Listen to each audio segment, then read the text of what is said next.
isa. At saka ito yung lalagay natin guys. I-open natin.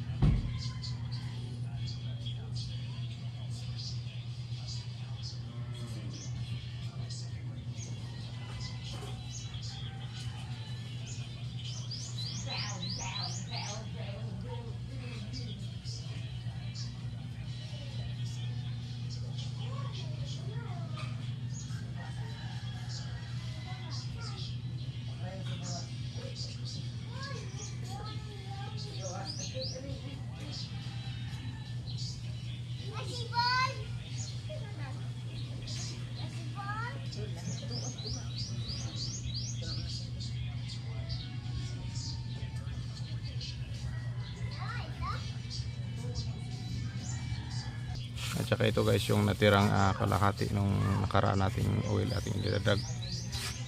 Isa't kalahati yung nilalagay natin.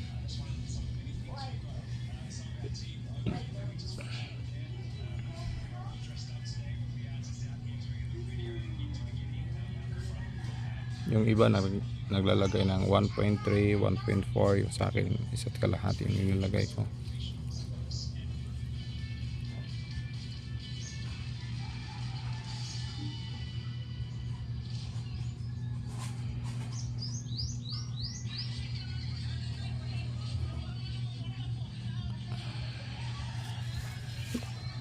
Okay guys, antayin natin yung tsaka ating yan, takpan. Nating i-check guys kung gaano ka taas yung ating oil natin buksan.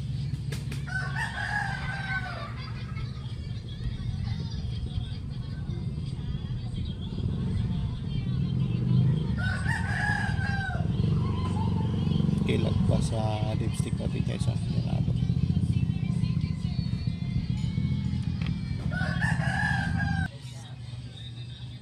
Tsaka higpitan natin guys gamit yung pliers para hindi mabuksan ng mga bata.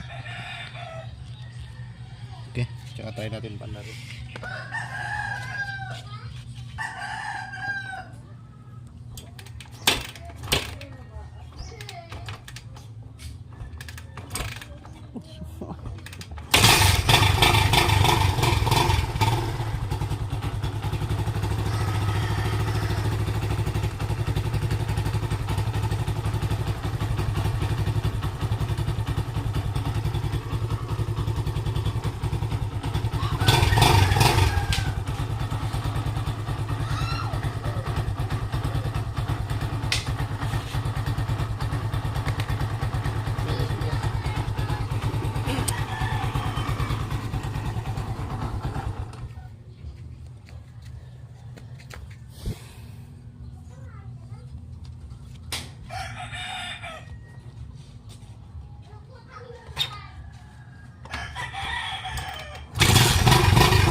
Tsaka sa mga baguhan guys, i-open natin dito para makita nyo yung yung oil kumbaga umakyat ba.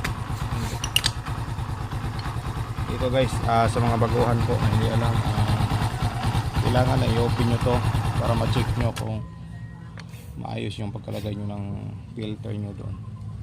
Kasi pag nagkamali ay hindi aakyat yung oil dito. Importante ito guys na na makita ninyo na umakyat yung oil. Try natin buksan to tsaka panda rin kasi nakamatay.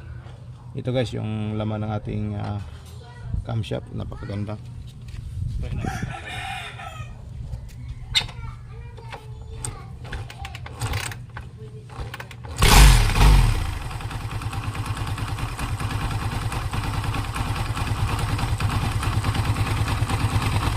Antayin natin guys na may umakyat na oil.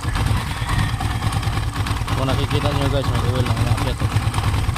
Yan, goods guys. Andyan na yung oil guys, umakyat. Antayin na natin.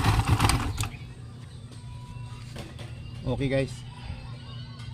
Nakikita nyo maganda yung pagkapalit natin ng filter, kasi nga makikita nyo guys, umakyat yung oil dito. Ayos yung ating pagkagawa. Okay guys, thank you for watching.